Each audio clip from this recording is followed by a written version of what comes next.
Nerds, what's up, guys? Welcome to the show. Today, we're going to continue our series of Blazers fans, us, reacting to the rest of the league, you guys, and the teams that make up that league. God, that was a terrible beginning. I'm going to give me a second.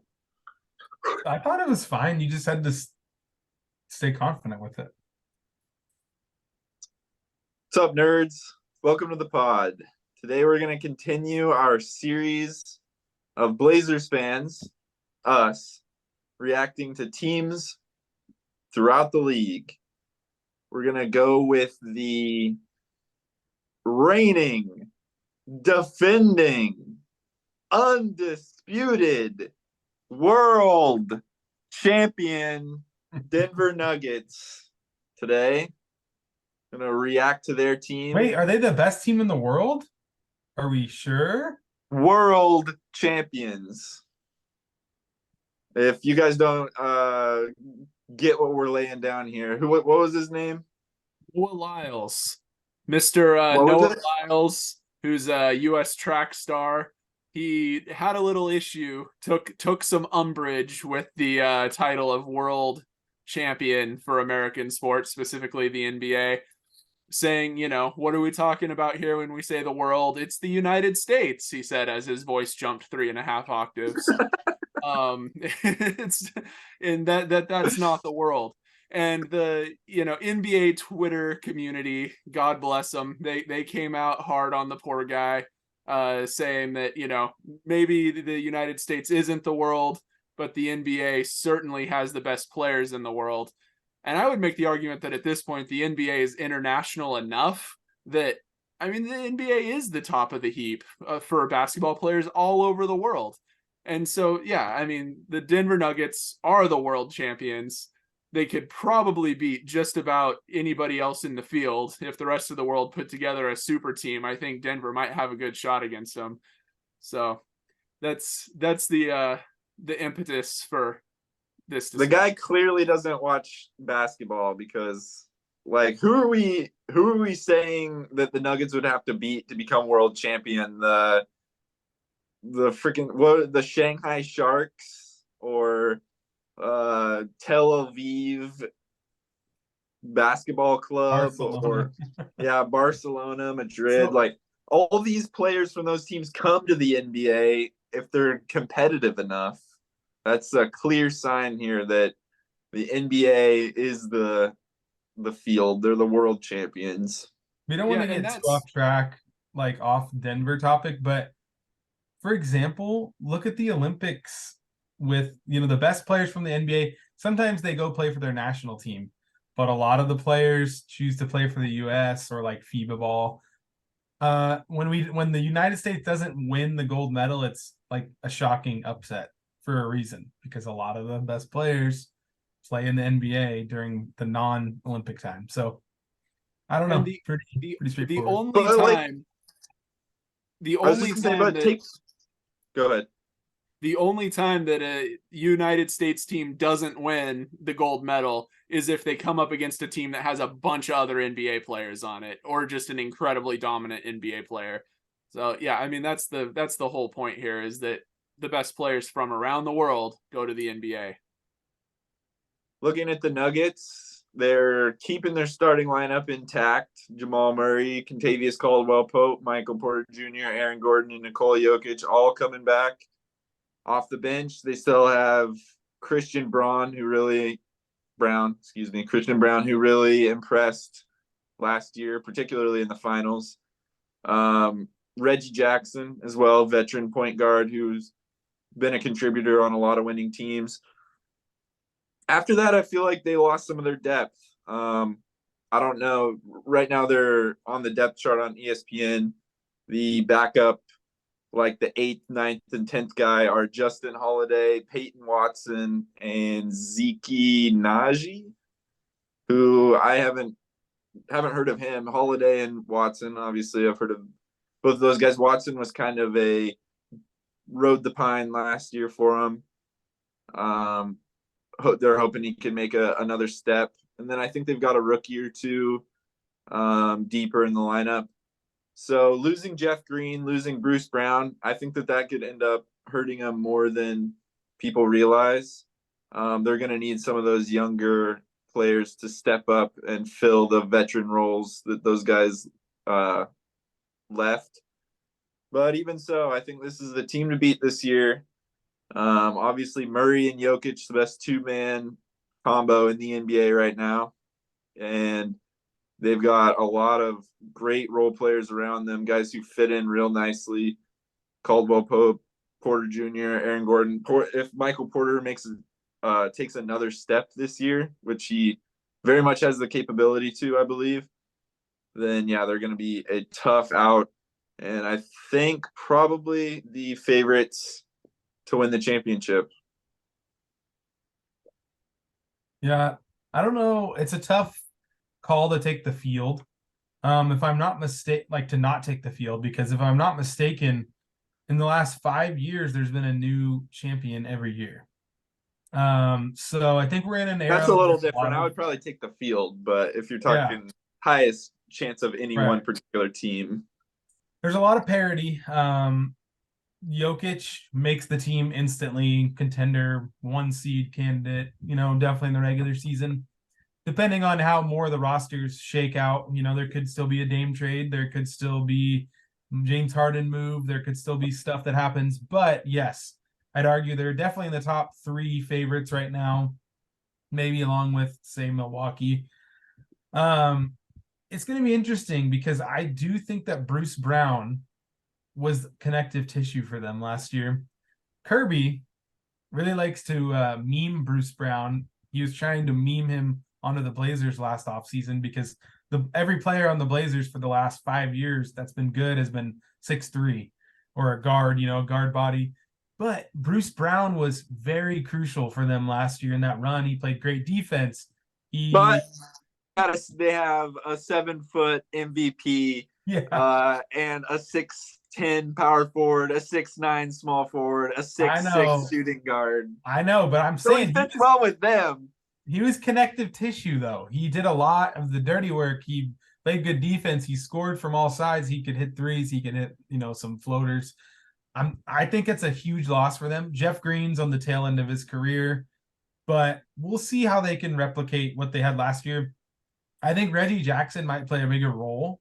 He might come in now that he's been there for that whole playoff run and has an offseason with them. He might provide more of what they're looking for. I know DeAndre Jordan is not going to provide more of what they're looking for. He is washed, but I think that it's going to be interesting to see this year how they bounce back and if they have a championship hangover. One thing that I think is going to help them a lot when we talk about some of these younger guys needing to step up and take the place of the connective tissue they had last year is that they're a very well-coached team. And that coaching does tend to translate to other players. They seem to have a really good culture there that will hopefully transfer to other players. And if you're lucky and you cultivate that enough, you end up with kind of a Golden State situation, where you bring in guys who can kind of take on some of the characteristics of the team that's been successful. It's a hard thing to do and it's a hard thing to replicate, but having really good leadership seems to be important in today's NBA. It's probably always been important, maybe now more than ever. So yeah, I think they definitely lost something with their talent and depth. But they've got some exciting things coming up. One thing I thought was kind of interesting, we talked over the last couple of weeks about the Bleacher Report predictions for wins. And the Bleacher Report only had them down 1 win from where they were last year, and the Denver Nuggets fans just about rioted and burned down the headquarters of Bleacher Report. They were as mad as we were about the Blazers' 14-win prediction when the Bleacher Report predicted 52 for Denver. So, yeah, the fans definitely have high expectations. And, yeah, we'll see whether they're still a championship contender. I think they have a real chance to be because they have the reigning, best player in the world. And a pretty good culture. I want to see Mike Malone drunk again. That was the best meme of the offseason by far. Speaking on Jokic, I don't want to get too complimentary here, But watching him and his run last year through the playoffs and the finals, it really did remind me why I'm a basketball fan. I mean, it was like watching great art the way he plays. He's an artist the way he plays, and great basketball mimics great art. It was beautiful watching him play. I remember there was a time after watching, I think, the Phoenix series where they killed them by like 40 points or whatever in Phoenix. And I was just thinking, like, this is why I'm a basketball fan. I remember why. Sometimes I kind of lose track. Like, why do I actually care about these guys playing basketball? Watching that, it was beautiful. Yeah, he's a amazing force to be reckoned with. Amazing to watch. Good dude, and I'm excited to see what he can continue to build. Continue to build with his momentum this season. Him and Murray, their connection is awesome. Reminds me of like Kobe and Shaq in some ways. Obviously, very different with the style of play, but their dominance, the way one of them kind of takes a step back and the other one gets it going. And then if the other one, if that one struggles, the other one steps up. They're really good at playing off of each other, not only in the actual gameplay of like pick and roll, dribble, handoffs, that sort of thing, but also with their feel of each other and how they're ebbing and flowing throughout the game. And they just have the perfect complementary players, I think, around those guys. So, yeah, I'm excited to see if they have anything close to resembling the season that they had last year. I think now that they've made that run and become NBA champions, you can't say that Jokic isn't the MVP. There was a lot of discussion last year over him being overrated or not getting it done in the crucial moments, and he shut all that talk up. So if he has a season like that and they're number one in the West, unless someone else is going crazy, I think he's the front runner for the MVP as well. Yeah, I'm not going to speak for everyone on this podcast, but I'm going to say it that after a little bit of time to reflect on what last year looked like, it's a joke that Jokic wasn't the MVP of the league. I mean, come on. He was. He just was. Whether you're talking about just the regular season in a box or whether you're talking about it with the offseason or with the postseason and the finals, it doesn't really matter. He's just dominant. And I know everyone was excited about, Joel finally getting his nod and everything. And there was some voter fatigue issues, but I think of Jokic as the MVP when I think about last season. I mean, I even just said it, like reigning best player in the league. He was the best player in the league. I won't harp on it too much because you guys did a good job describing Jokic and how he's amazing. The rivalry between Denver fans and Philadelphia fans was really funny. The discourse between just, rooting for their guy, obviously, but man, it was heated. And I remember late last season, there was a game in Denver. Did Embiid even play? No. That should have been like you're disqualified, you wuss. Like Embiid really does not show. If we're talking about who doesn't show up in big moments, that guy has not showed up in big moments in his career yet. He can make the easy sweeps in the first round, against a depleted whatever team happens to stumble their way, barely making the playoffs every year. But the second round, he has not gotten out of the second round yet. And I mean, back to Denver, because this isn't trash Embiid moment, but Denver fans will like it, I'm sure. Murray. Let's talk Murray really quick. So Murray, I think, is probably the best player that's never been an all-star in NBA history. And here's why. He shows up in the playoffs. When he's healthy. You look at the bubble. He was going bananas in the bubble Murray. in the playoffs. You look at last season. He was just on a mission. He did not miss. It felt like every step back three he shot was going in. He's not been an all-star yet. Part of that's health. Part of that's just a lot of good guards. But just go look down the list of who hasn't been an all-star. You think that in the back of your mind, Jamal Murray has to have been an all-star at least once. Maybe this is the year for Jamal. He's really good. He's like frustratingly good as a Blazer fan because even when he's well contested, he will score on you. The other guy I want to dive into really fast is Aaron Gordon. Aaron Gordon was a guy that, as Blazer fans, we were connected in trade rumors with the Magic trying to get Aaron Gordon. What the Magic got for Aaron Gordon was not a lot. I remember RJ Hampton was a big piece of the Aaron Gordon trade. I don't even know if RJ Hampton is still in the league, and he's still young. It just, as the Blazers, that Aaron Gordon would have been perfect for what the Blazers needed. He's a great playmaker, defender, size, physical, goes to the rim, rebounder. Exactly what the Blazers needed, and their conference division rival, the Nuggets, picked him up for not that much of a trade package, and he has really shined there. He bulldozes to the rim like crazy. Like, not a lot of players play like him now, where they're physical, they attack the rim, they slash. Like I said, he's a good playmaker. Should have won the dunk contest twice, got robbed, right?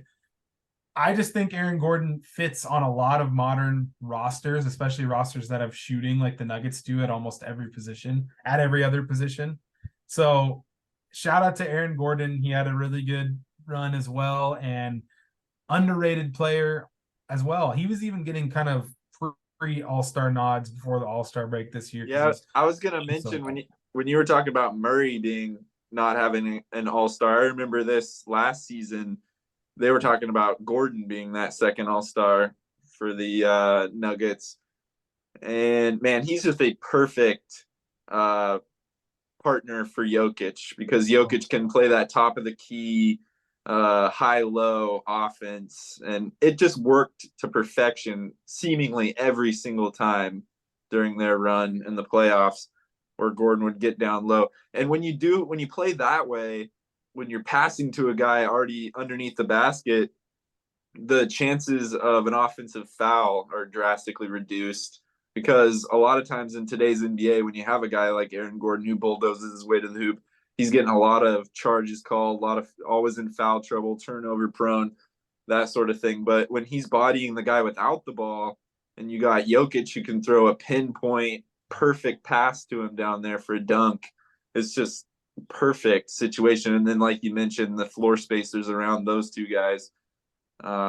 Porter Jr., obviously a marksman, Kentavious Caldwell-Pope, kind of a 3-and-D guy, can do a little more than that too. And then Murray, who you mentioned, hits every step back three. They really do have like a perfect starting lineup. It feels like there's no flaws in that lineup. Yeah, it'll be interesting to see. I think, just touching on Porter Jr. real quick, it'll be interesting to see if he takes another step, because if he does, they're going to be a huge, like, not that they weren't not a problem last year, but if he takes another step, because at times he kind of was the weak link in their roster during that playoff run. He would, if he wasn't hitting his shot, then they would need to throw in Bruce Brown to close the games or to play the heavy minutes. So if he can maybe add another thing or two to his game, not just be the spot up 3-point shooter, then that lineup is untouchable as far as I'm concerned. Yeah, a lot of props to Denver's front office for putting together a team that just has a lot of just very well balanced roster, and also is built in such a way that they may be able to sustain it for a while. I feel like if the Blazers had been built this well a few years ago, to like if we had gone out and got Aaron Gordon, and if we had made some of these moves to balance the roster, we probably wouldn't be, talking about what's happening to Dame this offseason like we have been, and we wouldn't be nearly as sad. So I hope Denver fans are happy. Go ahead. I was just gonna say, one interesting thing that I wanted to note in this video is that last year at the start of the playoffs, I didn't have the Nuggets getting out of the second round, and I had Jokic as like a 4th or 5th best player in the NBA. It wasn't an obvious thing that he was going to be as dominant as he was, and that they were going to cruise as much as they did But once it started happening, once the momentum started kind of boiling over and they got out of that round with Phoenix, it became like obvious that like how did anybody miss this, that they're going to be this good and that Jokic is the best player in the NBA. And I think, you know, in our preseason list last year, I think I had Jokic at about the 4 or 5 spot, and now he's clear number 1 for me. Yeah, I agree. I agree with what you're saying, and I've been a proponent of Giannis, and I still think that things could have been a lot different if he wasn't injured and missed a lot of that first round series and then came back too late. We could be having a different conversation with the best player, but I agree. Jokic That would have been a better definitely- matchup, the Milwaukee and Denver. That would have been a better NBA Finals matchup. Yeah, I mean, the Heat were spent. You know, I was a proponent of the Heat, but obviously they were outmatched, and we kind of knew it going in. I thought Tyler Hero coming back would make a difference, but he didn't come back until it was too late. But yeah, it's going to be interesting to see this year moving forward what we got. I don't think, really quick, touching on one quick thing, Michael Porter. He's to me going forward their biggest question mark. And like you said, he was kind of their weakest link, but his health is always kind of up in the air. I don't know if he has it in his game. He doesn't really have handles to kind of create his own shot. Not the best defender, even given his size. Not crazy athletic. If he can like improve on his handles even and just create a little bit more off the dribble, that opens up even another dimension. Now we're talking like 5th dimension at this point, you know, with that team. But if not, then that guy is the guy that gets picked on in the lineup. And who do you pull him out for now? Bruce Brown's gone. Jeff Green's gone. Like you said at the beginning, you got to have one of those young guys step up or they could be in trouble because that's your weak spot, in my opinion, is what happens if Michael Porter is not healthy or what happens if he doesn't take a step forward. Can the rest of the team hang in there and do they have enough depth or will they pick up depth at the trade deadline? Yeah, I was gonna mention. I think that they have the assets, some of those young guys, tantalizing young prospects, a few young picks and future picks that I could see them cashing in to try to get a Jeff Green / Bruce Brown replacement, a guy that you know can slide in and be that 8th, 7th, or 8th guy. All right. Thanks everyone for watching. Thanks Nuggets fans for tuning in. Be sure to let us know down in the comments what you thought that we thought. And we'll get back to you. Thanks for watching, everyone.